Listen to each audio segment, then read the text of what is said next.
Yo me voy a centrar sobre todo en la parte de upmixing, que es una forma especial de analizar las imágenes hiperespectrales. La idea es intentar analizar las imágenes desde el punto de vista del contenido a nivel de píxel, es decir, qué hay dentro de un píxel, porque a veces la resolución espacial no es suficiente para separar diferentes objetos, con lo cual, bueno, pues a veces es necesario utilizar este tipo de técnicas para proporcionar un análisis subpíxel de las imágenes. Bueno, aquí tengo el índice de la presentación. Voy a empezar con una introducción al problema. Vamos a ver una serie de algoritmos para diferentes partes de la cadena de unmixing o desmezclado, como son la estimación del número de endmembers. Vamos a ver más adelante que los endmembers son los componentes puros de la imagen. Vamos a ver cómo identificarlos, vamos a ver cómo estimar la abundancia de cada uno de estos endmembers en cada píxel de la imagen, de manera que proporcionaríamos una especie de clasificación subpíxel. Vamos a ver algunos avances recientes como el desmezclado sparse, que es una técnica bueno, que se viene utilizando en los últimos años. Por supuesto, los algoritmos de análisis hiperespectral son computacionalmente costosos, con lo cual vamos a ver también una breve reseña sobre cómo poder implementar en paralelo estos algoritmos para que se puedan ejecutar de forma rápida, por ejemplo, utilizando tarjetas gráficas, GPUs. Y bueno, vamos a ver algunas tendencias más actuales, como puede ser el mixing no lineal. Vamos a ver luego qué es esto y concluiremos la charla con algunas observaciones. Bueno, vamos a empezar con la introducción. Ya se ha visto en la escuela lo que es el análisis hiperespectral. De hecho, la primera publicación que habla sobre este tema data del año 1985 en Science, en la revista Science. Alex Getz, que muchos consideran el padre de lo que es la teledetección hiperespectral. Bueno, pues ya hablaba en su momento de las características en cuanto a bandas cercanas y un alto número de bandas en imágenes hiperespectrales, pero quizás lo más interesante es este párrafo de aquí que he sacado de este paper publicado en el 85, que bueno, comentaba que una de las características de las imágenes hiperespectrales es la posibilidad de obtener información sobre la composición de los materiales o de las firmas espectrales de la escena, aprovechando la resolución espectral de las imágenes, de manera que se pueden analizar los efectos de mezcla que suceden a un nivel subpíxel. Bueno, ¿qué sería esto de la mezcla? ¿Cuál sería el problema de la mezcla? Vemos en esta figura cómo algunos píxeles contienen diferentes sustancias. Por ejemplo, en el sensor Aviris, que es uno de los más populares que se utilizan hoy en día, incluso en su nueva generación, o incluso en los satélites de EnMAP que se han comentado esta mañana, la resolución espacial suele estar en torno a 20-30 metros. Esa es un poco la resolución espacial de referencia en el campo de este tipo de datos. Entonces, en esa resolución espacial es posible que un píxel pueda contener varias sustancias, lo cual da lugar a que la firma espectral que al final se mide pues pueda ser una mezcla de diferentes sustancias. Por ejemplo, aquí se estarían mezclando suelo y rocas o minerales. Aquí tendríamos una firma compuesta de vegetación y suelo. Y aquí tendríamos una firma que podría considerarse una firma espectral macroscópicamente pura, que podría ser el agua. Bueno, incluso en el caso de una firma pura, puede ser que se produzcan efectos de mezcla no lineal a nivel de partículas, a nivel de diferentes sustancias. Entonces, se trata de un fenómeno que es bastante difícil de resolver. Hablamos de mezcla macroscópica cuando se produce un efecto de mezcla de diferentes sustancias o diferentes objetos claramente reconocibles. Por ejemplo, en esta imagen TOI se puede ver que se produce una mezcla de diferentes sustancias, por ejemplo, hierba, suelo y árboles. Sin embargo, supongamos que incrementamos mucho la resolución espacial, vamos a suponer que nos vamos a píxeles de 1 metro, incluso en esta resolución espacial tan elevada se pueden producir efectos de mezcla íntima. Por ejemplo, minerales que es imposible separar independientemente de cuál sea la resolución espacial. Con esto lo que quiero decir es que el problema de la mezcla siempre está presente en cualquier tipo de imagen. Podemos pensar en imágenes urbanas, en zonas urbanas en las cuales pues, la mezcla podría comprender edificios, parking, coches, vegetación, pero incluso en una imagen más sencilla también pueden producirse efectos de mezcla íntima. Con lo cual, la resolución del problema de la mezcla es algo que se ha venido tratando en la literatura y, bueno, se han utilizado diferentes modelos. El más popular es el modelo lineal de mezcla, que vemos representado en esta figura aquí de la izquierda. Veríamos cómo se hace una simplificación del mundo real, en la cual se supone que todos los objetos que forman parte del píxel, en este caso serían tres objetos puros, M1, M2, M3, podrían ser tres firmas espectrales puras, suelo, vegetación y cemento, por ejemplo, ¿no? Bueno, pues lo que se hace es que se modela ese píxel mezcla suponiendo que la radiación incidente, en este caso la radiación solar, interactúa de forma independiente con cada uno de los componentes de la escena o del píxel. De manera que la respuesta que se obtiene en el sensor, la medición, es una combinación lineal de tres elementos puros, tres firmas espectrales puras, M1, M2, M3, ponderadas por sus coeficientes de abundancia, que serían alfa 1, alfa 2 y alfa 3. Estos coeficientes describen la cobertura de cada uno de los materiales puros dentro del píxel. Por supuesto, esto, como he dicho antes, es una simplificación, porque puede ocurrir una situación como la que tenemos en la figura del centro, en la cual, pues, por ejemplo, los árboles hacen que la radiación incidente se absorba en parte y en otra parte se refleje, de manera que se producen efectos no lineales. Esta linealidad del modelo de la izquierda se pierde cuando hay objetos que no responden a ese modelo lineal.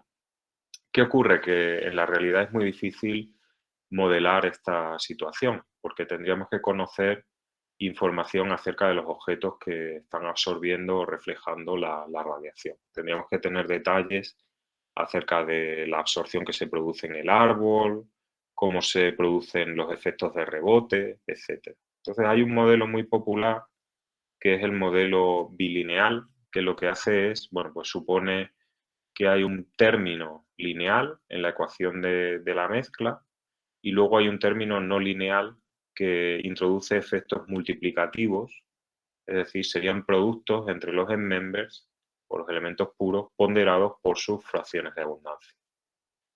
En el caso de la derecha vemos el caso de una mezcla íntima. Este sería un modelo totalmente no lineal y en este caso, bueno, pues la clave sería aprender la función de mezcla f que modela o que caracteriza todos esos efectos no lineales que se producen al, digamos, reflejarse de manera no lineal la radiación incidente a nivel de partículas.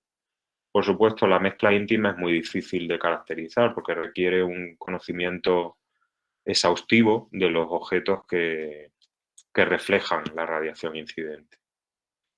Si miramos la literatura, yo diría que el 90% de los papers que se publican sobre unmixing cubren el modelo lineal, porque es una simplificación muy fácil de caracterizar desde el punto de vista físico y además puede considerarse una buena condición inicial para otros modelos de mezcla.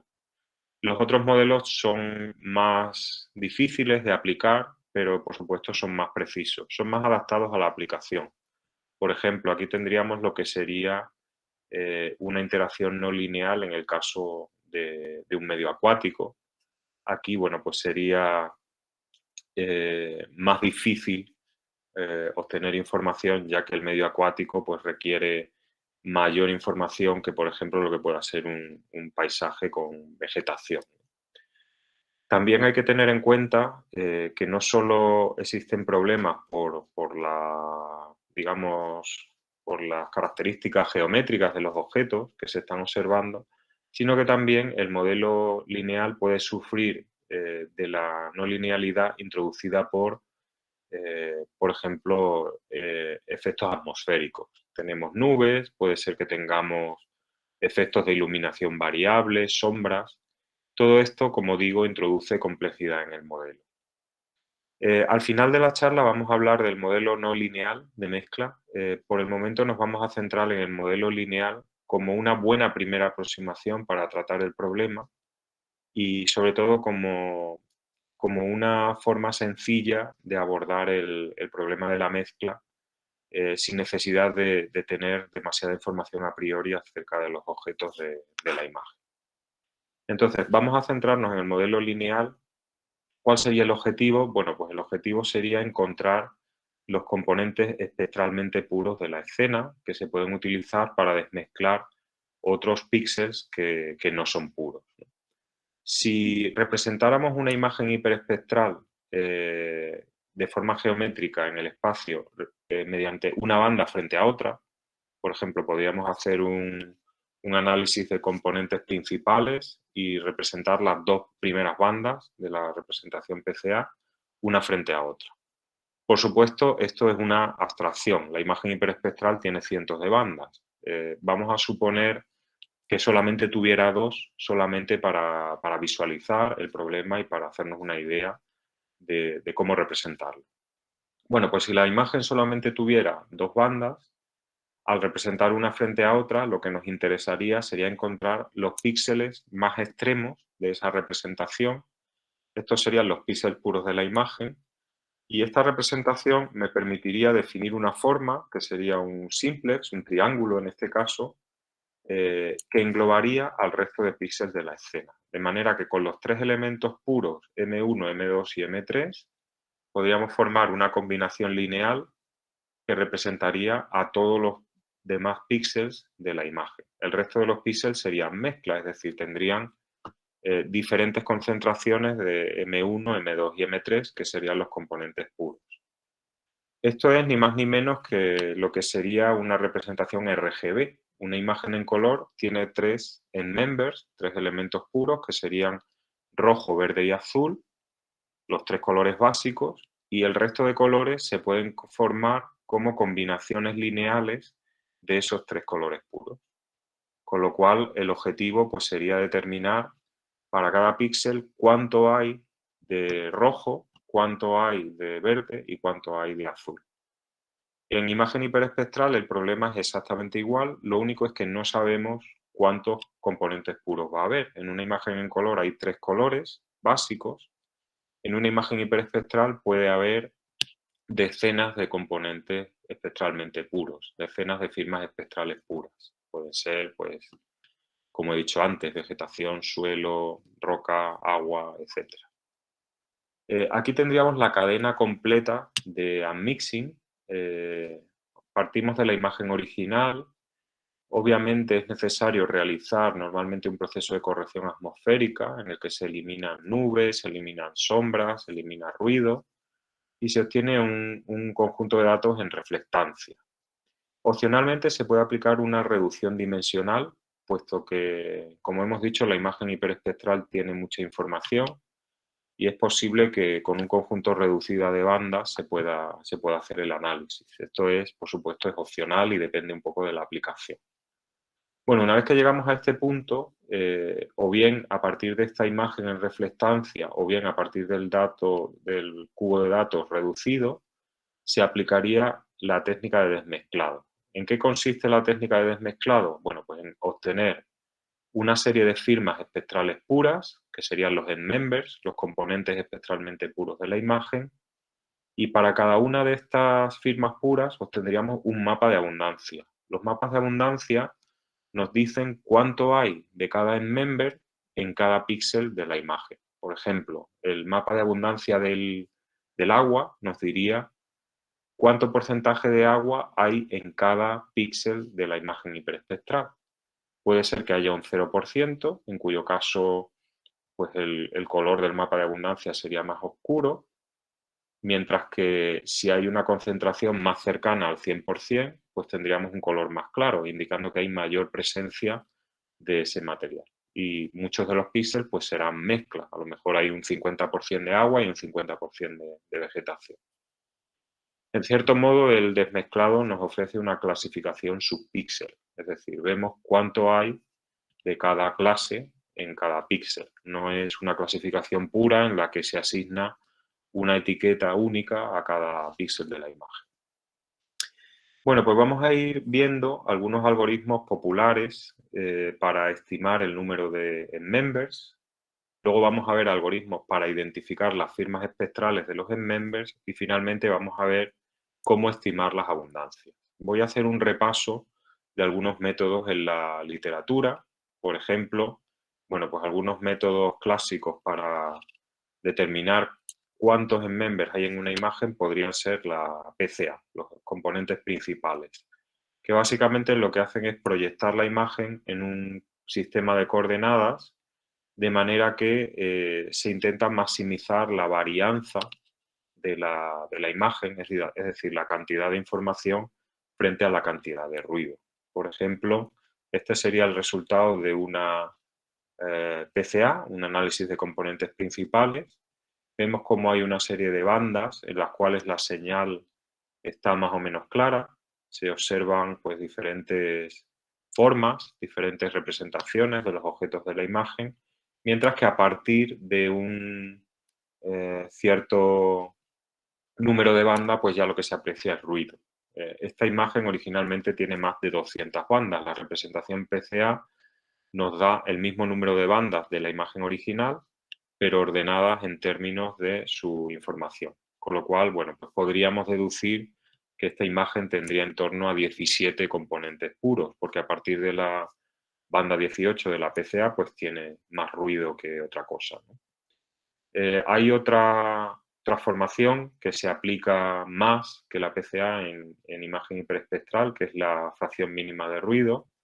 Esta representación ordena los componentes de la representación en forma de, o en términos de la relación señal-ruido. Cuanto mayor relación señal-ruido hay, pues más alto aparece el componente en la pila de bandas MNF en este caso. Bueno, pues en este caso se vería como MNF estima aproximadamente 15 componentes puros para la imagen. El resto sería ruido.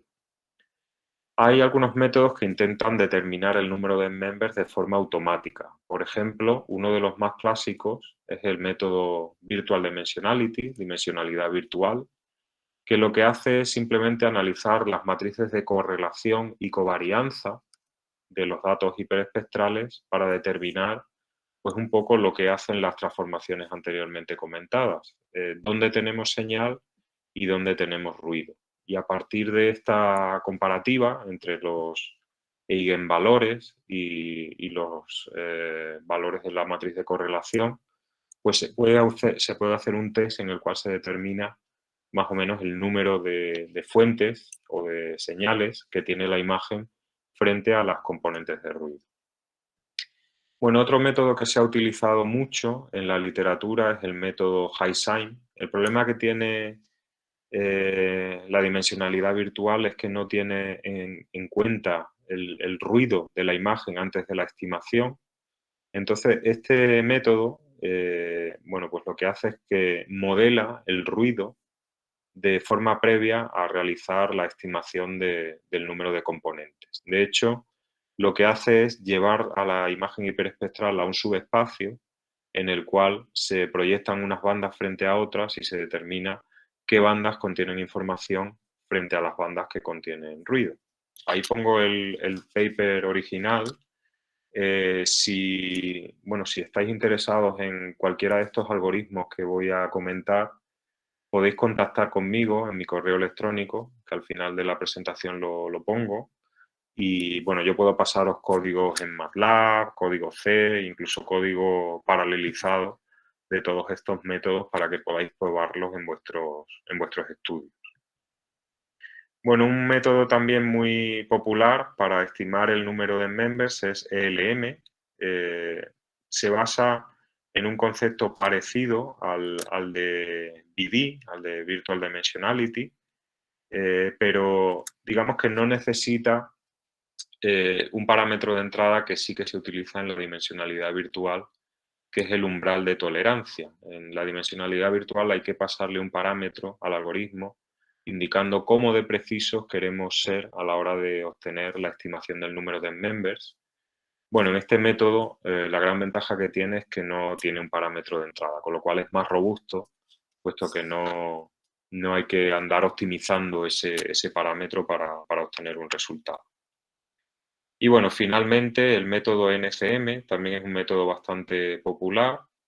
En este caso, bueno, pues sobre todo la gran ventaja de este método es que asume la posibilidad de que en una imagen real no haya ningún píxel puro. Esto es una posibilidad bastante probable porque, como he dicho antes, la resolución espacial de las imágenes puede ser demasiado baja. Si tenemos píxeles de 20 metros, pues a lo mejor todos los píxeles de la imagen van a ser mezclas de firmas espectrales puras. Con lo cual, eso no lo tienen en cuenta los algoritmos anteriormente comentados y en este caso, pues sí se tendría en cuenta para determinar cuál es el número real de members en la imagen. Bueno, si nos vamos ya a la parte relativa a identificación de members, aquí hay muchos algoritmos. Vamos a ver un poco los diferentes casos que se pueden producir. Si yo quisiera buscar las firmas espectrales puras en una imagen, tendríamos tres escenarios. Bueno, el primer escenario sería el que vemos en la figura de la izquierda, el caso 1. En este caso, suponemos que la imagen tiene una resolución espacial lo suficientemente alta como para que haya al menos un píxel puro por cada member, es decir, que cada firma espectral pura esté asociada a un píxel que la contiene de forma plena, que haya un 100% de abundancia de cada member en un determinado píxel de la imagen. Esta es la suposición de que hay píxeles puros en la imagen. Si no se produce esto, lo cual puede ser bastante habitual, tenemos dos escenarios. En el caso 2 se contempla el caso en el cual, bueno, pues la imagen no tiene píxeles completamente puros, pero como vemos en el simplex, en el triángulo, hay suficientes puntos en cada cara del triángulo para determinar cuál sería la ubicación ideal del píxel puro en la imagen. ¿De acuerdo? No tenemos píxeles puros, pero sí podemos utilizar estos píxeles mezcla como guía para obtener en members virtuales. Es decir, serían firmas espectrales que no están presentes en la imagen, pero que yo podría derivar mediante técnicas matemáticas o estadísticas, obteniendo, digamos, el member que no está presente en la imagen. Bueno, el tercer caso es el más difícil de todos. Se trata de una situación en la que los datos están altamente mezclados, es decir, todos los píxeles de la imagen son mezcla, no hay ningún puro, porque la resolución espacial es mala, ¿no? Es baja. Y además no tengo píxeles que estén cerca de las caras del triángulo que me permitan derivar la ubicación virtual de los members. Es decir, que el simplex que me daría, digamos, el algoritmo, si lo aplico a los datos reales, sería un simplex muy pequeño comparado con la realidad que sería la ubicación real de los members, que no existen en la imagen. Con lo cual, en este caso, la estimación fallaría por completo. Vamos a ver cómo resolver cada uno de los casos. Nos vamos a centrar, en primer lugar, en el caso 1. Vamos a suponer que la imagen tiene píxeles puros. Bueno, pues si suponemos que la imagen siempre contiene al menos un píxel puro por cada member, es decir, que estamos en esta situación, hay una cadena de desmezclado que se suele utilizar, que es esta de aquí.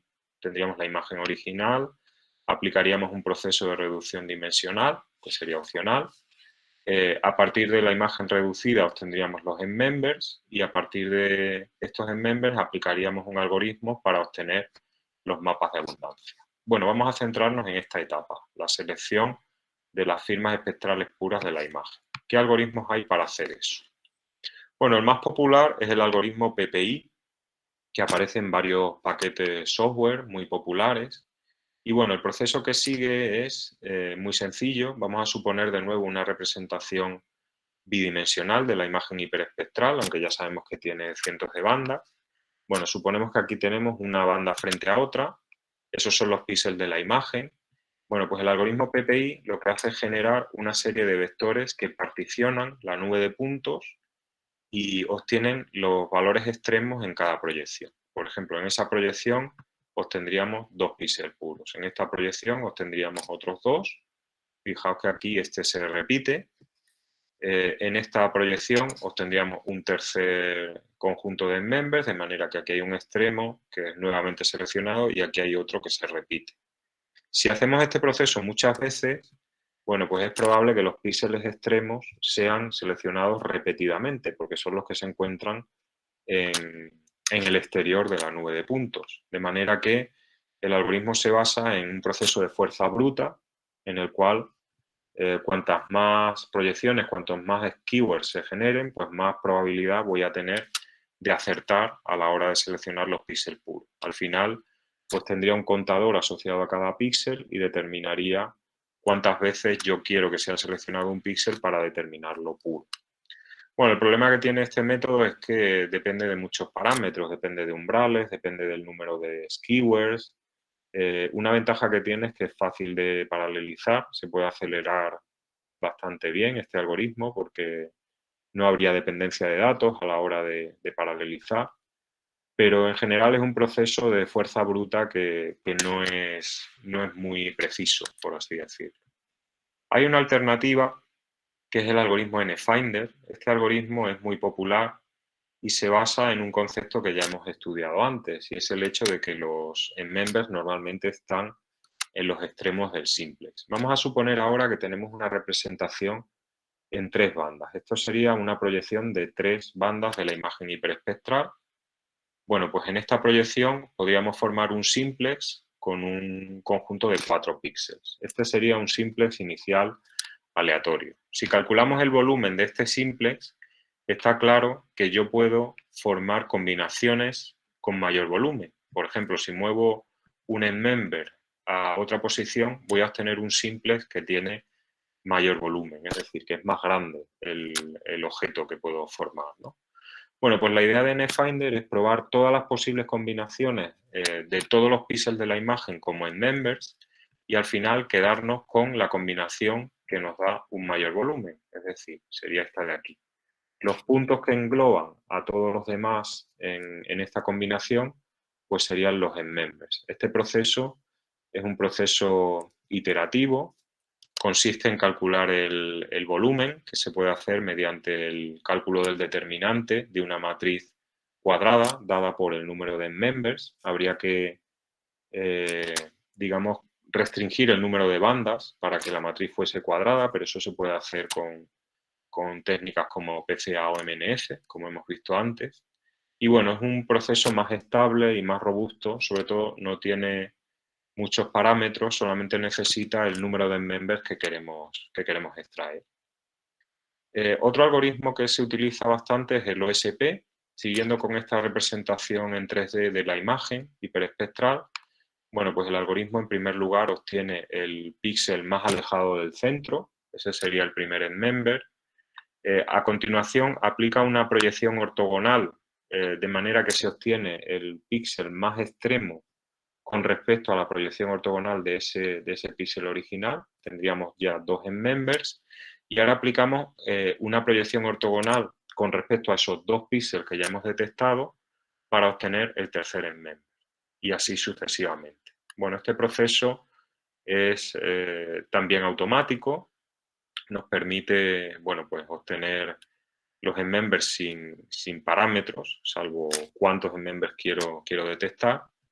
Y a veces se critica porque el proceso de inicialización se basa en obtener el píxel más extremo. Hay veces que la imagen puede ser que tenga ruido y ese píxel extremo es probable que fuese una fuente de ruido, con lo cual empezaría ya mal el proceso.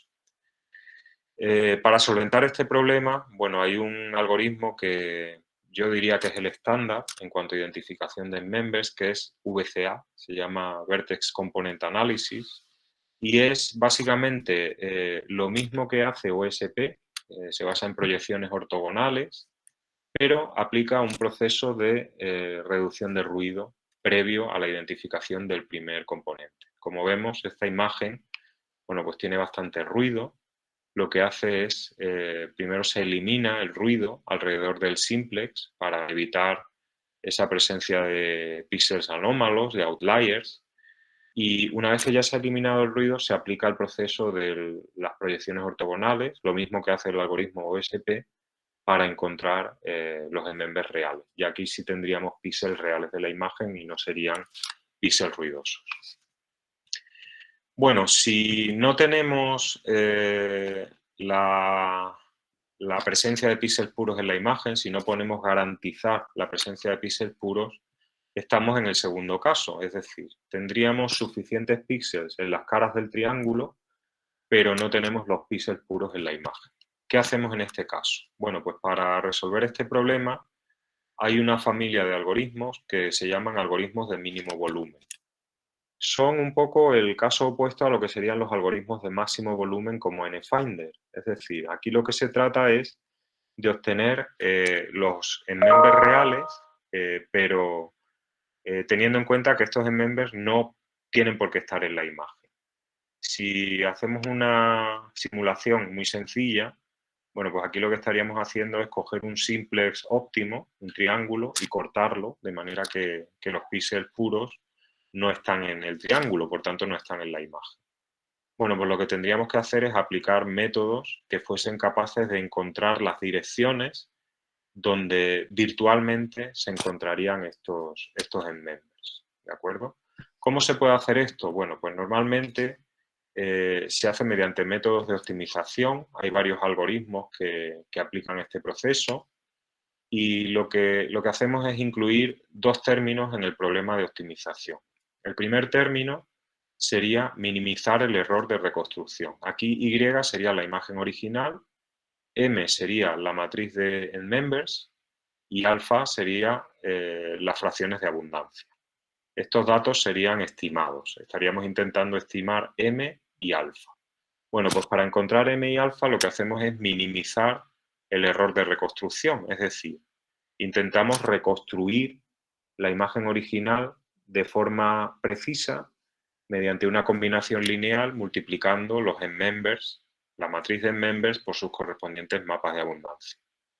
Entonces este sería el primer término de la optimización. O sea, encontramos la matriz de members que minimiza la reconstrucción de la imagen original. Si yo tengo este término 0, quiere decir que estoy representando o estoy reconstruyendo la imagen original de forma perfecta con los members y las abundancias estimadas. Y además se incluye un segundo término en la optimización que es el volumen. Minimizamos el volumen. Aquí en vez de maximizar el volumen, minimizamos el volumen para evitar que encontremos soluciones que no sean reales. Es decir, a mí lo que me interesa es que, como hemos visto en la figura anterior, los members estén en su ubicación real. Esta sería la ubicación real. Si yo me fuese mucho más lejos en el simplex, pues tendría un simplex más grande que también englobaría a todos los píxeles de la imagen, pero que no sería real porque estaríamos en una situación en la cual estaríamos sobreestimando los valores de abundancia con respecto a los valores reales. Bueno, entonces muchos métodos, como vemos ahí en esas referencias, utilizan esta solución, lo que sería el doble término de minimizar el error de reconstrucción y minimizar el volumen. En ambos casos se aplican dos restricciones. Alfa mayor o igual que 0 quiere decir que las abundancias, las fracciones de abundancia tienen que ser positivas, es decir, no puede haber menos 15% abundancia de un mineral en un píxel. Normalmente hay de 0% a 0%. Entonces, por eso se aplican estas dos restricciones. Alfa tiene que ser mayor o igual que 0 y la suma de todos los alfas tiene que dar 1. Es decir, todas las fracciones de abundancia en un píxel tienen que sumar el 100%. Por ejemplo, si yo tengo un 20% de agua y un 40% de suelo, pues ya sé que tengo ahí 60% de cobertura del píxel. El resto de los materiales tienen que sumar como mucho un 40%. ¿De acuerdo? Bueno, pues por ejemplo el método MBES es una variante de estos algoritmos en la cual pues, se aplica un problema de optimización lineal. Hay diferentes formas de resolver este problema. Yo diría que el más exitoso es el método MVSA. Se trata de un método que permite variantes, permite no respetar la restricción de suma unitaria, lo que sería eso que hemos comentado antes, de que las abundancias tienen que sumar el 100% en un píxel. Y eso se debe a que, de nuevo, como hemos comentado antes, puede ser que haya píxeles que sean ruidosos, es decir, que sean outliers, que sea un problema en la calibración del sensor o que sea, por ejemplo, una nube que realmente no corresponde a algo que estamos realmente buscando en la escena. Entonces, lo que hace VCA es algo, perdón, lo que hace MVSA es algo parecido a lo que hacía VCA, es decir, que empezaba con un análisis previo de lo que sería el ruido presente en la imagen, ¿de acuerdo? Entonces, bueno, el proceso sería similar al de los algoritmos anteriores, pero eliminando ruido de forma previa al procesado. Bueno, como podemos ver en este ejemplo, los algoritmos que hemos descrito pues, ofrecerían diferentes resultados dependiendo de cómo sea la distribución de píxeles en la imagen. Por ejemplo, en el primer caso, en el caso 1, tendríamos una imagen sintética hiperespectral en la cual todos los píxeles de la, perdón, los members, todos los members de la imagen están representados mediante píxeles puros. Entonces aquí vemos como todos los algoritmos que hemos comentado, NFinder, VCA, que son representantes de algoritmos que están diseñados para este escenario, en la que hay píxeles puros, e incluso algoritmos que no están diseñados para este caso, como MVC-NMF o SYSAL. Estos algoritmos, todos ellos encuentran los píxeles puros. ¿Por qué? Bueno, pues porque se trata del caso sencillo. La imagen contiene píxeles puros para todos los members y no supone ningún problema encontrarlos. En el caso 2, que vemos aquí, tenemos una imagen que no tiene píxeles puros, pero sí que tiene suficientes puntos en las caras del simplex, de manera que nos permite encontrar los píxeles puros. En este caso, los members reales serían el círculo negro y los resultados de los diferentes algoritmos vendrían en color. Vemos como casi todos los algoritmos hacen un buen trabajo a la hora de detectar los members. Hay algunos que se acercan más, pero bueno, en general sí que parece que todos los algoritmos nos proporcionan un resultado satisfactorio. Si nos vamos a un caso en el cual, de nuevo, suponemos que no hay píxeles puros en los datos, pero tenemos abundancias truncadas, de manera que hay suficientes puntos en las caras del simplex, pues vemos como de nuevo la mayor parte de los algoritmos detectan los píxeles puros. Aquí, en este caso, los algoritmos que más fallan son NFinder y VCA. ¿Por qué? Pues porque estos algoritmos esperan que haya píxeles puros en la imagen. Entonces se ve como en este escenario los algoritmos de clase 2, los que asumen que no hay píxeles puros en la imagen, se aproximan más a los members reales. Y finalmente hay un tercer caso en el que todos los algoritmos fallan.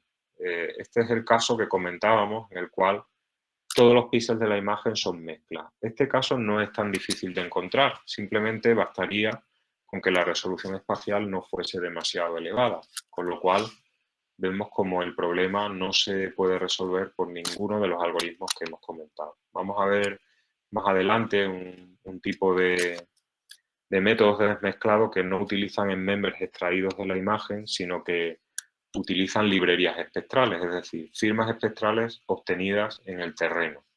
Y de esta forma se puede resolver este problema que a nivel de los algoritmos que he comentado, pues como vemos no tiene solución. Ninguno de los algoritmos que hemos comentado funciona en este escenario en el cual los members, los píxeles puros, están muy lejos del resto de píxeles de la imagen en cuanto a su ubicación en la nube de puntos. Bueno, pues vamos a comentar algunos algoritmos que pueden ofrecer una solución en este tercer caso que hemos comentado, en el caso de que los datos estén altamente mezclados. La verdad es que no hay muchas soluciones, pero sí hay algún método. Sobre todo el método que mejor funciona es una variante del método de análisis de componentes independientes, de ICA, que se llama DECA, sería el método Dependent Component Analysis. En este caso, bueno, pues se asume que hay una cierta dependencia entre las diferentes fuentes, en este caso las fuentes serían las firmas espectrales puras, y bueno, se obtienen resultados más o menos satisfactorios en este caso. Vamos a verlo con un ejemplo. Esto sería de nuevo una imagen sintética en la cual hay members reales, que serían las posiciones reales de los members en negro, un círculo negro, y aquí veríamos los resultados obtenidos por diferentes algoritmos. VCA, representante de la primera clase de algoritmos, que supone la presencia de píxeles puros en la imagen. Luego tendríamos un grupo de algoritmos, MBS, MVSA, MVC, NMF, SYSAL y SPICE. Todos estos son de la clase 2. Son algoritmos que entienden que hay suficientes píxeles en las caras del simplex para poder detectar en members virtuales. Y luego tendríamos el método que he comentado de componentes dependientes, DECA. Vemos como en este caso, en una imagen sintética simulada a partir de datos reales, pues este algoritmo proporciona mejores resultados que los algoritmos de clase 1 y clase 2. En cualquier caso, bueno, vamos a ofrecer un resumen de las técnicas comentadas hasta ahora, porque ya van bastantes algoritmos. Una pregunta fundamental a la hora de extraer los members de la imagen es si hay píxeles puros en los datos. Si hay píxeles puros, podemos aplicar una serie de métodos, métodos supervisados, métodos geométricos, como serían PPI, como serían VCA. Es decir, en este caso se puede resolver el problema. Si no hay píxeles puros en los datos, tendríamos que preguntarnos si los datos están altamente mezclados. Si la respuesta a este problema es sí, estaríamos en el caso 3, es decir, todos los datos estarían altamente mezclados y sería difícil resolver el problema de la mezcla. En este caso, podemos utilizar métodos bayesianos o sobre todo el método DECA que he comentado anteriormente. Si no hay un escenario de alta mezcla, de datos altamente mezclados, la pregunta sería cómo queremos imponer las restricciones de suma unitaria y no negatividad. Si queremos que estas restricciones se cumplan estrictamente, tendríamos algoritmos de mínimo volumen, pero esto puede tener el problema de que la imagen tenga ruido, con lo cual a lo mejor forzar la restricción de suma unitaria puede ser que desemboque en members no reales, que obtengamos en members que no son firmas razonables desde un punto de vista físico. Entonces, si, por ejemplo, relajamos una de las restricciones, la de suma unitaria, podríamos utilizar el algoritmo MVSA para obtener resultados más razonables y eliminar ruido. ¿De acuerdo? Todo esto sería el roadmap, por así decirlo, de los algoritmos que hemos comentado hasta ahora. Por supuesto, aquí la amenaza es que no haya ningún píxel puro en los datos. En este caso, las firmas espectrales pueden ser no realistas, pero una oportunidad que tenemos es aprovechar las librerías espectrales con firmas espectrales tomadas en suelo. Y la idea es, bueno, ¿por qué no utilizar estas librerías? Como vamos a comentar más adelante. Bueno, otra cuestión importante es el uso de información espacial. Hasta ahora, todos los algoritmos que hemos comentado se basan únicamente en información espectral a la hora de buscarlos en members, pero hay una cuestión importante. ¿Por qué no aprovechar la información espacial que tiene la imagen? Supongamos que tomamos una imagen hiperespectral obtenida sobre una zona urbana y aleatoriamente reordenamos los píxeles de acuerdo con las coordenadas espaciales. Es decir, rompemos toda la correlación espacial que pueda haber en esa imagen. Si aplicamos cualquiera de los algoritmos que hemos visto anteriormente, obtendríamos el mismo resultado sobre esta imagen que sobre esta imagen. Y parece que no tiene sentido, porque aquí hay información espacial. Aquí, por ejemplo, se ve que hay un río, hay una zona urbana. A la hora de determinar el member del río, pues podríamos decir, vale, si aquí ya tengo una firma espectral pura, pues no necesito más, puesto que en la vecindad pues todos los píxeles son parecidos, ¿no? Entonces hay una familia de algoritmos que lo que intentan es incluir la información espacial además de la información espectral. Por ejemplo, hay un algoritmo que lo que hace es utilizar operaciones morfológicas. Las operaciones morfológicas se basan en mover una ventana, por ejemplo una ventana de 3×3, alrededor de todos los píxeles de la imagen y digamos que hacer un proceso de extracción de píxeles puros en cada una de las ventanas, de manera que se asocia un índice de pureza a cada píxel que no solamente tiene que ver con la pureza espectral de ese píxel, sino también con la pureza espacial, es decir, con lo similar que es ese píxel con respecto a sus vecinos. Bueno, hay otro método que lo que hace es particionar la imagen en trozos. Este es el método Spatial Spectral Member Extraction. Particiona la imagen y obtiene firmas espectrales características mediante la transformación SVD, descomposición en valores singulares. Entonces, lo que hace este algoritmo es obtenerlos en members, pero digamos que va trozo a trozo, es decir, no considera toda la imagen en el proceso, sino que primero hace un barrido de la imagen para ver las diferentes zonas espacialmente homogéneas que hay en la misma y a continuación, bueno, pues obtiene una serie de píxeles candidatos en cada una de estas zonas. Al final del proceso, bueno, pues se hace un promediado espacial de todos los candidatos que se han ido encontrando en las diferentes zonas, de manera que se obtienen en members más representativos, más centrados. Por ejemplo, aquí los píxeles candidatos en esta primera representación serían más fácilmente, se pueden confundir más fácilmente, mientras que al incluir la información espacial, pues lo que hacemos es separar y concentrar más la ubicación de estos members en la nube de puntos, de manera que tenemos members que son más representativos de los objetos de la imagen.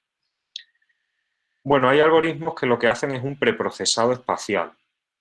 En lugar de incorporar la información espacial y espectral de forma combinada, bueno, pues lo que hacen es un preprocesado de manera que la información espacial se incluye de forma previa al análisis espectral. Eso es lo que hace este algoritmo, el procesado espacial, que se puede considerar como un módulo que se aplica antes del proceso de búsqueda de members. Es decir, el algoritmo favorece la detección de members en zonas espacialmente homogéneas. Por ejemplo, supongamos que tenemos una clase, que sería esta clase verde de aquí, que sería pues, un objeto de la imagen, por ejemplo, árboles, ¿no? El algoritmo lo que haría es favorecer la detección del endmember en una zona homogénea de árbol en lugar de una zona anómala, porque se entiende que es más probable que este píxel fuese puro antes que este otro, que está cerca de otros píxeles que son de otra clase, con lo cual podría ser que el índice de pureza fuese menor y por tanto este endmember sería menos extremo en el simplex. Bueno, pues esta sería la clave del algoritmo de preprocesado espacial. Una variante de este algoritmo lo que hace es considerar regiones. En vez de tener una ventana, como en el caso anterior, bueno, pues lo que haríamos sería un proceso de clustering, por ejemplo, con métodos como k-means o isodata.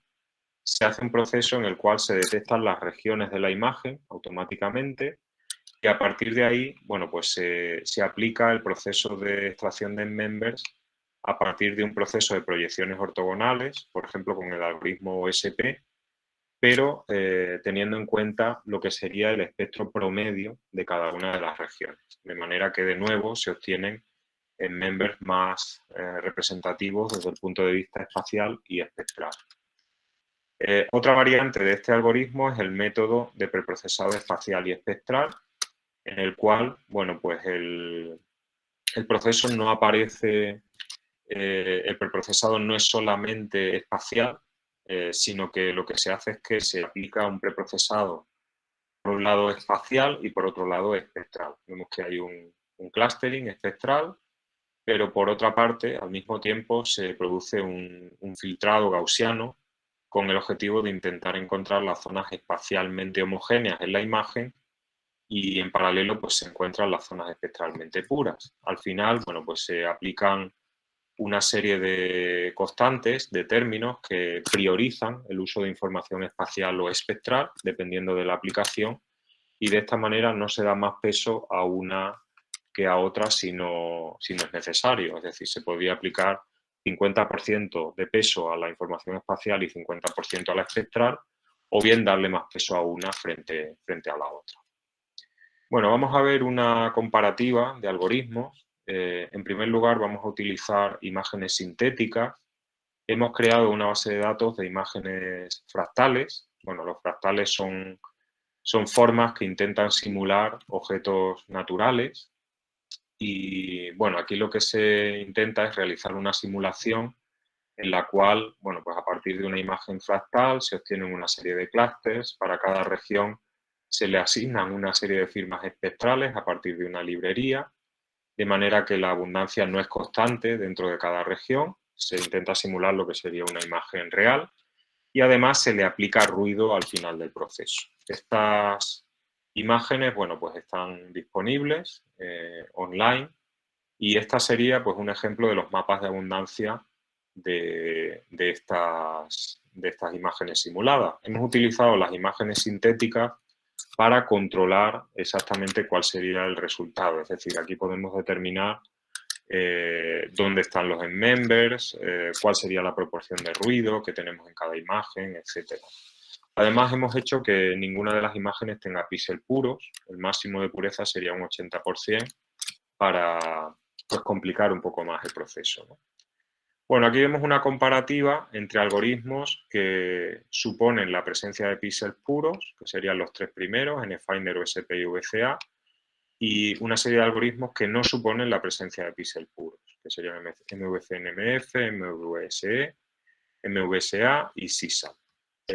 Los resultados que se dan son el ángulo espectral entre los members obtenidos por los diferentes algoritmos y las firmas de referencia que se han utilizado para generar las imágenes. Estas firmas vienen de la librería espectral del Instituto Geológico de Estados Unidos, del USGS. Bueno, como vemos, a medida que aumenta la relación SNR, es decir, a medida que se reduce el ruido presente en las imágenes, mejoran los resultados de todos los algoritmos. En este caso, la similaridad o el ángulo entre los members y las firmas espectrales de referencia, pues cuanto más baja sea, más parecidos son. Es decir, si fuera 0, el valor del ángulo serían idénticos. No es exactamente 0 en ningún caso, pero bueno, se le aproxima, ¿no? Hay casos en los que es peor. Por ejemplo, todos los algoritmos que no suponen la presencia de píxeles puros, pues fallan, sobre todo cuando hay una relación señal-ruido muy baja. Entonces vemos aquí que para una relación señal-ruido que no es buena, pues la mayor parte de los algoritmos que no tienen la suposición de píxeles puros en la imagen no pueden obtener buenos members. Esto es porque hay mucho ruido y los algoritmos se van a esos píxeles ruidosos entendiendo que son members cuando realmente no lo son. A medida que se reduce el ruido, pues el rendimiento de los dos tipos de algoritmos mejora, y por supuesto el mejor caso es cuando no hay nada de ruido. En este caso, pues los algoritmos que no suponen la presencia de píxeles puros funcionan mejor, en concreto porque las imágenes las hemos simulado teniendo en cuenta que no hay ningún píxel puro en las mismas, ¿no?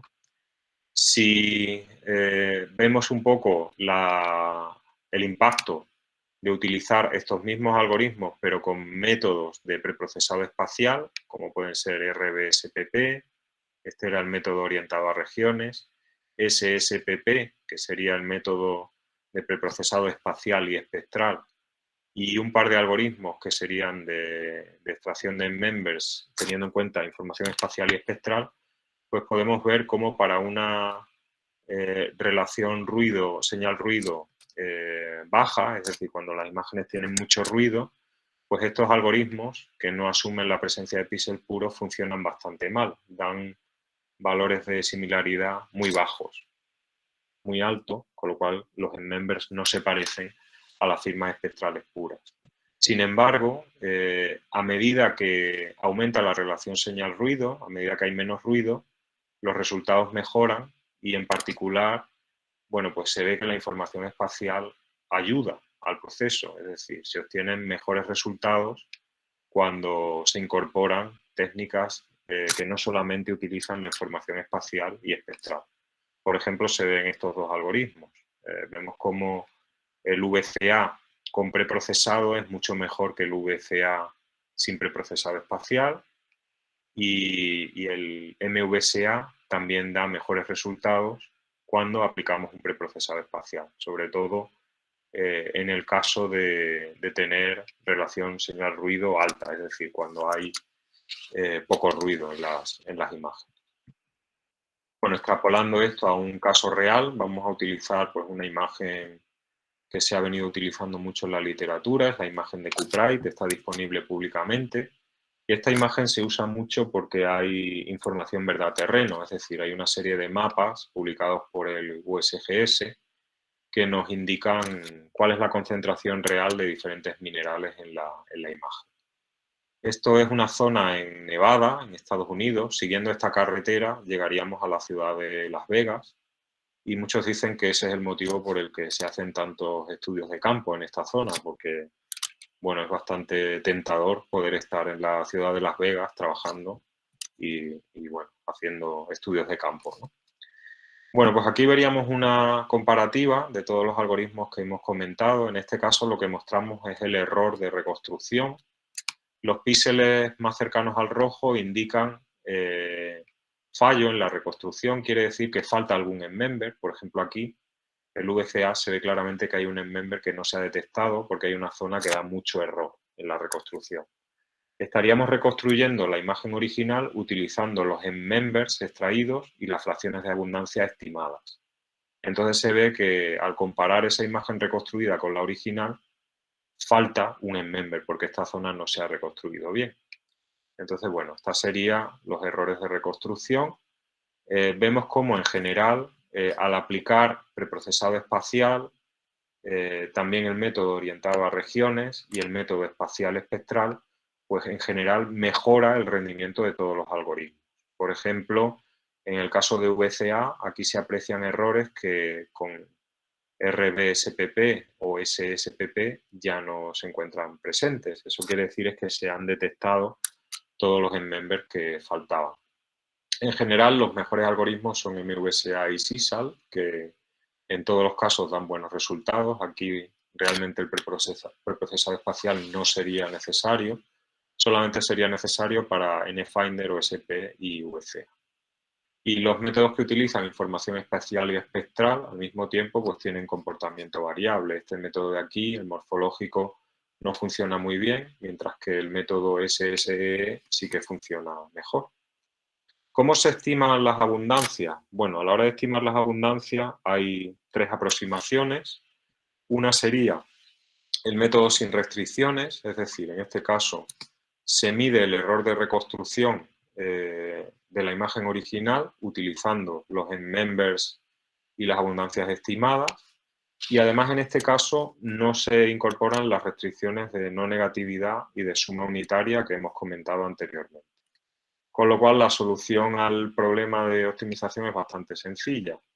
Tendríamos que las abundancias se pueden estimar mediante este término de aquí. Como vemos, solamente depende de los members estimados, la matriz M, y el píxel original sobre el que se quiere hacer la estimación. Entonces, en este caso, la estimación es muy rápida. Si queremos incorporar las restricciones de suma unitaria y no negatividad, bueno, pues en general, digamos que hay que aplicar una serie de términos adicionales en el problema de optimización. Yo diría que es más importante la no negatividad que la suma unitaria por el problema del ruido que hemos comentado anteriormente. Es decir, es importante que las abundancias sean no negativas porque no queremos un menos 10% de abundancia de algo. Eso no tiene sentido físicamente.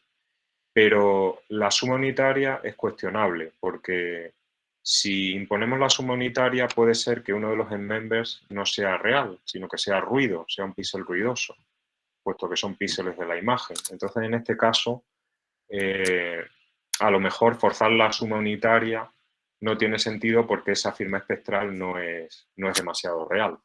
Entonces, hay muchos papers que promueven el uso de la restricción de no negatividad, pero están en contra del uso de la restricción de suma unitaria por este motivo.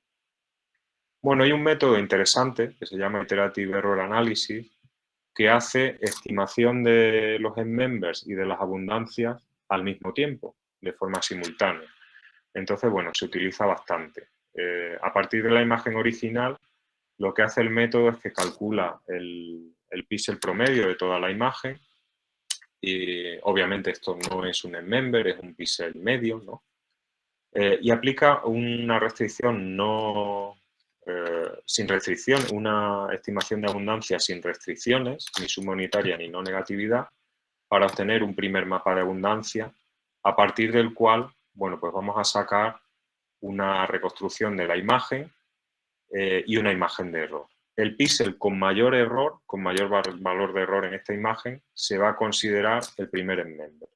Tiene sentido porque hemos utilizado un píxel promedio para hacer el desmezclado, con lo cual la imagen de error pues nos va a indicar cuál es el píxel en el que mayor error hemos cometido. Entonces ese sería el primer píxel que consideraríamos como candidato a ser el enmember o el primer enmember.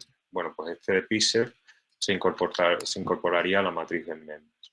Ahora se repite el proceso utilizando este enmember para calcular la siguiente imagen de error y a partir de ahí obtendríamos el segundo enmember. Ahora tendríamos dos enmembers. Estos dos members se pasarían como entrada al proceso anteriormente indicado y a partir del píxel que diese el mayor error, pues obtendríamos el tercer member. Es decir, vamos obteniendo los members como aquellos píxeles en los cuales se obtiene un mayor porcentaje de error en el proceso de reconstrucción. Bueno, todas estas técnicas que hemos comentado se basan en extraer los members a partir de la imagen. ¿Qué ocurre si lo que queremos hacer es utilizar una librería? Bueno, el uso de una librería da lugar a una familia de algoritmos que se llaman de sparse mixing o de desmezclado disperso.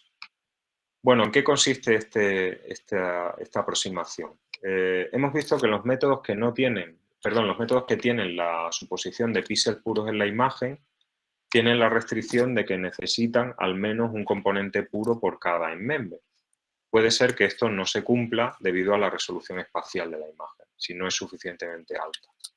Por otra parte, los métodos que no tienen la presencia de píxeles puros, que no asumen la presencia de píxeles puros, pueden darnos firmas espectrales que no son realistas desde un punto de vista físico. Entonces, lo que podemos hacer es utilizar librerías de firmas espectrales obtenidas en campo, de manera que tendríamos en members físicamente razonables y además obtenidos a partir de zonas reales.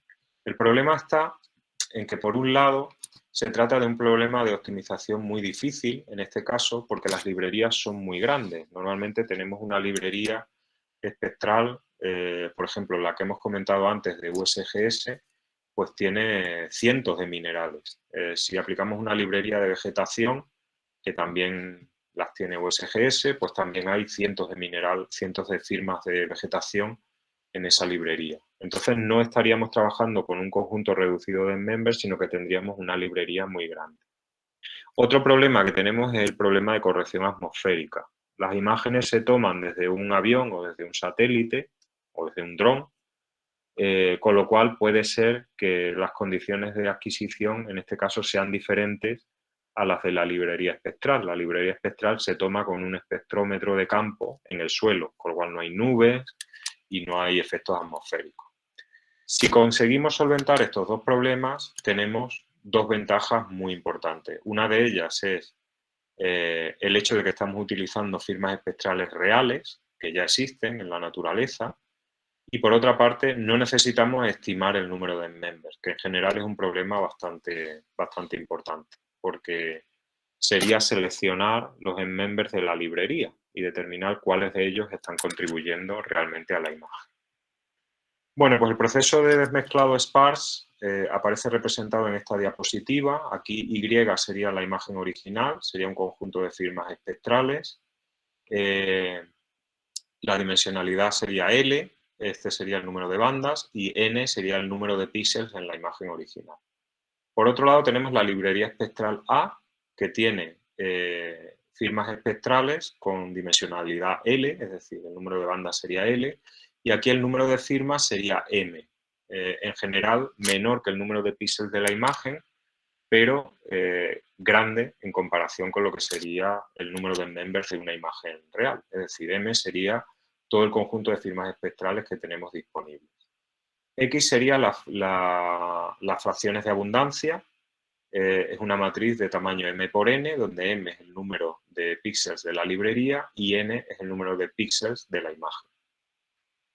Bueno, pues el objetivo aquí es, igual que en los casos anteriores, vamos a minimizar el error de reconstrucción de la imagen original Y, utilizando en este caso las firmas de la librería espectral A. Ya no es la matriz M, ya sería una matriz más grande. Esta matriz A tiene un conjunto de firmas espectrales elevados, porque son librerías espectrales completas. Bueno, como vemos es un problema disperso, porque lo normal es que en una imagen real no haya cientos de members. Normalmente lo que vamos a tener es un conjunto reducido. Podríamos entrar en diferentes números, pero nunca suele pasar de 10, 15 members en una imagen. Mientras que en la librería espectral pues puede ser que haya cientos o incluso miles de firmas. Con lo cual solamente un conjunto reducido de firmas de la librería se van a utilizar realmente para estimar los members presentes en la imagen original. Por eso, de la matriz X solamente se van a activar una serie de líneas. Estas líneas serían las fracciones de abundancia correspondientes a los members de la librería que vamos a utilizar para caracterizar la imagen. Esto, por supuesto, es un problema combinatorio, aunque existen algoritmos relativamente eficientes para resolver el problema. Y bueno, aquí se incorpora un término de positividad en el cual, digamos que se intenta respetar la restricción de no negatividad en la estimación de abundancia. Este es un problema disperso porque, como digo, solamente se van a activar una serie de líneas de la matriz, solamente estos valores van a ser distintos de cero, mientras que para todos los members de la librería que no consideramos que están en la imagen, pues el valor va a ser cero. ¿De acuerdo? Si queremos incluir la información espacial, tenemos una posibilidad que es incorporar un tercer término a la optimización, que sería, bueno, pues un término muy sencillo, total variation, indica que la correlación entre un píxel y su vecino inmediato pues va a ser alta. Si la estimación de abundancia de un píxel es, pues yo qué sé, tiene un valor concreto, es probable que para ese mismo member en el píxel contiguo tengamos una estimación similar, puesto que hay correlación espacial en los píxeles de una imagen, como hemos visto en el ejemplo anterior. Entonces aquí tenemos algunos ejemplos, vemos cómo esto sería un mapa de abundancia sintético que hemos generado. Aquí tendríamos la estimación que realizaría un algoritmo clásico con la restricción de no negatividad. Esta sería la estimación del método sparse tradicional y esta sería la estimación con información espacial. Como vemos, al final la incorporación de información espacial ayuda a obtener un mapa de abundancia más parecido a lo que sería el mapa de abundancia original. Si trasladamos eso a una imagen real, como la que hemos visto anteriormente, bueno, pues vemos cómo el método que incorpora la información espacial, el total variation, obtiene para uno de los minerales, en concreto este de aquí de la derecha, pues un mapa de abundancia más representativo. Esta aproximación nos permite trabajar con grupos, puesto que hay veces que en la librería espectral se forman grupos correspondientes a diferentes variaciones de un determinado mineral. Y bueno, eso nos permite obtener una estimación más precisa. Aquí se ve una representación diferente. Esto sería la matriz X que comentábamos antes. Tendríamos filas y columnas. Las filas nos indican las abundancias reales y las columnas nos indican los members que estamos utilizando realmente en la librería. Entonces vemos como solamente hay 4 filas activas, el resto de las filas son 0. En la representación de una imagen, en concreto de la imagen que mostramos anteriormente, pues solamente hay 4 members, por eso solamente aparecen 4 filas de firmas espectrales de la librería que tienen valores distintos de 0.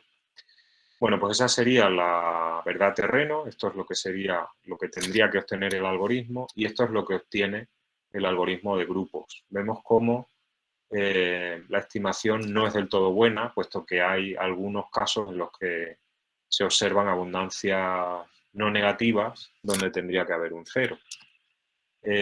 Hay una forma de solucionar esto, que es el método de colaboratividad, que precisamente lo que intenta es que no se produzca esta situación, es decir, que solamente aparezcan unas cuantas filas activas en la estimación. Eso indicaría pues, que estamos utilizando bien la matriz de firmas espectrales. Solamente habría, en este caso, 3 members que se utilizan para modelar la imagen original, en lugar de esta situación en la que aparecen valores espurios que realmente no son representativos de lo que es la imagen original. Bueno, pues aquí tenemos un resultado, de nuevo utilizando la misma imagen sintética. Esta sería la verdad terreno, el objetivo que queremos obtener. Esta sería la matriz que estaríamos estimando con un método clásico de unmixing, en la que solo se incorpora la restricción de no negatividad. Vemos cómo se aprecian muchas más de 4 filas, quiere decir que se están utilizando demasiados members en la reconstrucción y el resultado no es bueno. Con el método sparse se reduce un poco el ruido, aunque todavía hay valores espurios. Y con el método colaborativo, pues lo que se intenta es, como digo, favorecer la presencia de solamente unas cuantas filas en la matriz. Se ve que en este caso el resultado de estimación es más preciso. Bueno, ¿qué ocurre si no tenemos una librería espectral? Pues todavía podemos utilizar una cadena de desmezclado para realizar el unmixing utilizando este término de colaboratividad. Aquí, bueno, no voy a entrar en mucho detalle por cuestiones de tiempo, pero se ve cómo lo que estamos intentando hacer aquí es partir de una solución inicial que no es óptima e intentar tender a la solución real, donde encontraríamos los members verdaderos, los members ciertos, a partir de diferentes iteraciones. Entonces vemos como el método colaborativo nos permite partir de una solución sobreestimada, incluso con más members de los que hay en realidad, que serían 4 en este caso, y vemos como a partir de este proceso pues, podemos identificar el número de members reales de la imagen y su ubicación, sin necesidad de utilizar una librería espectral. Esta es una versión ampliada de la anterior imagen. Entonces vemos como al final llegamos a una solución óptima, identificando que solamente hay 4 members en la imagen a partir de una solución inicial en la que estimábamos 7. Entonces, lo bueno de la colaboratividad es que nos permite identificar el número de members que hay presentes en la imagen de forma automática. Bueno, vamos a realizar una actualización de las técnicas que hemos comentado. ¿Qué ocurre si tenemos una librería espectral disponible? Bueno, esto es una pregunta importante. Si no tenemos una librería espectral, bueno, pues vamos a utilizar una serie de algoritmos, pero si tenemos esa librería, tenemos una familia de métodos que son sparse y que nos permiten solventar este problema. Tanto la aproximación clásica como total variation para incluir la información espacial y también la colaboratividad para reducir el número de members en la solución. Si no hay una librería espectral a la hora de resolver el problema, pues el principal aspecto que debemos mirar es si hay members puros en la imagen. ¿Cómo podemos saber esto? Bueno, pues yo diría que un aspecto importante es saber la resolución espacial de la imagen. Si la imagen tiene buena resolución espacial, es probable que haya píxeles puros. Sin embargo, si no hay una buena resolución espacial, puede ser que la imagen no tenga ningún píxel puro. Si tenemos píxel puro, está claro que la información espacial puede ayudar. Eso lo hemos visto en los resultados con los algoritmos de preprocesado que hemos comentado. Si no hay información espacial, espectral, perdón, si no hay suficiente pureza en la imagen en cuanto a los members, una cuestión fundamental es si necesitamos saber el número de members, si necesitamos estimarlo. Si el número de members es conocido, podemos utilizar la familia de algoritmos de mínimo volumen, que era la clase 2 de algoritmos que habíamos comentado. Mientras que si el número de members no se conoce, podemos utilizar la colaboratividad para estimar el número de members. Por supuesto, aquí la principal amenaza sería la complejidad computacional de los algoritmos y también el hecho de que todos estos métodos se basan en el modelo lineal de mezcla. Entonces, las oportunidades que tenemos aquí pues serían desarrollar métodos computacionalmente eficientes y métodos de desmezclado espectral no lineal. Vamos a comenzar con el primer punto, que sería cómo desarrollar métodos computacionalmente eficientes. Bueno, hoy en día hay muchas plataformas que nos permiten realizar un procesamiento rápido de las imágenes. Tenemos clusters, tenemos GPUs, tenemos multicores. Por ejemplo, los clusters son interesantes para procesar imágenes que ya han sido transmitidas a tierra. No tiene sentido poner un clúster a bordo de un avión, por ejemplo, por temas de consumo, por temas de peso, etc. Las GPUs son tarjetas gráficas que se pueden programar. Hoy en día son muy populares, casi todos tenemos una en el portátil. Y hay algoritmos, hay lenguajes de programación que nos permiten programar la tarjeta gráfica. Esto nos permite utilizarlas como aceleradores muy eficientes a la hora de procesar imágenes hiperespectrales. Además, bueno, pues cada vez se utilizan más en soluciones de tipo satélite porque existen GPUs que son tolerantes a radiación, con lo cual se pueden utilizar en el espacio y con bajas tasas de consumo, puesto que se han desarrollado muchísimas GPUs para móviles, con lo cual, bueno, pues es un aspecto que nos permite optimizar los algoritmos de procesamiento de imágenes. También se utiliza... Disculpa. Sí. Quedan 10 minutos por si quieres dejar tiempo para preguntas después. Sí, yo creo que en 5 minutos termino y si os parece bien, con 5 minutos, o preferís cortar ya y pasar a las preguntas. No, sí, está bien. Sí. Vale, pues termino en 5 minutos. Las FPGA se utilizan más en satélites, son arquitecturas más, digamos, más específicas para soluciones en el espacio. Nos vamos a centrar sobre todo en las GPUs, que como digo, bueno, pues son un dispositivo de bajo consumo en comparación con un clúster y altamente programables. Y bueno, ha habido una explosión en el desarrollo de lenguajes de programación que nos permiten programar la GPU. Hoy en día los lenguajes más populares son CUDA y OpenCL. CUDA se utiliza para programar tarjetas NVIDIA y OpenCL sería para programar cualquier tipo de tarjeta. Vemos cómo el modelo de la GPU lo que hace es incorporar un número muy alto de cores, de procesadores, frente a un multicore que solamente tendría, por ejemplo, 4. Pero es necesario tener en cuenta que el modelo de programación cambia, porque estos cores tienen unas memorias pequeñitas asociadas, unas cachés, y bueno, es necesario ubicar los datos en las cachés de forma eficiente para poder explotar realmente la potencia computacional de la GPU. Quería mostrar un ejemplo de una cadena completa de desmezclado implementada en GPU. Esta cadena pues tendría varios algoritmos, el algoritmo de dimensionalidad virtual, que en general es difícil de implementar en la GPU porque hay que trabajar con matrices y bueno, tiene ciertas restricciones en cuanto a sentencias iterativas, que eso no le viene bien a la GPU. Algo parecido es HiSime, este método también tiene una complejidad alta en la implementación.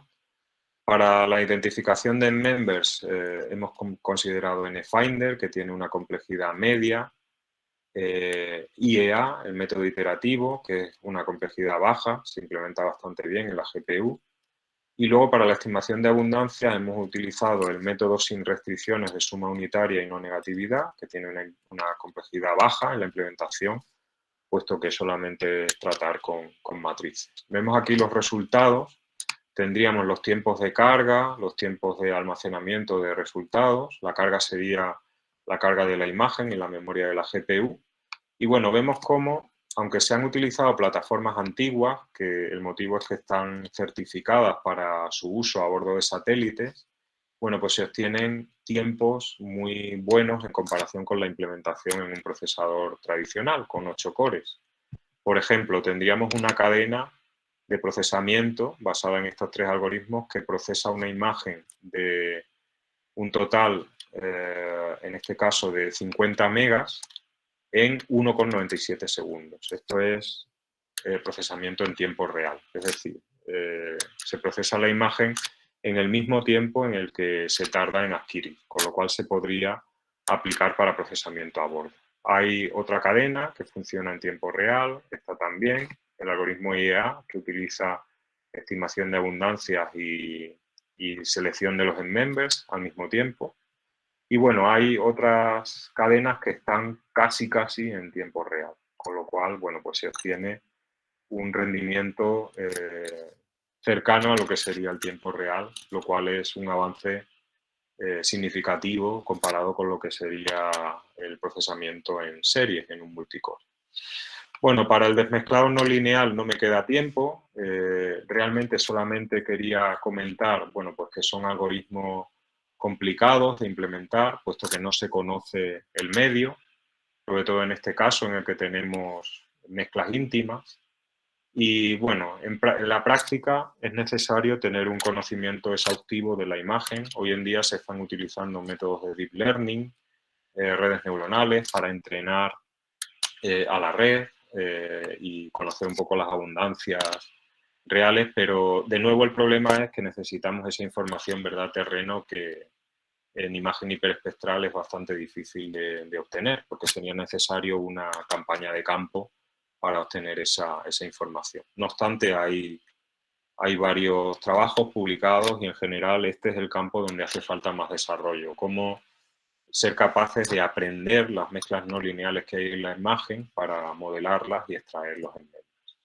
Aquí tendríamos lo que sería un resumen general de la charla. Hemos visto métodos de estimación de las dimensiones, de estimación del número de members, selección de members y luego aquí pues el proceso podría ser lineal o no lineal antes de producir la salida final.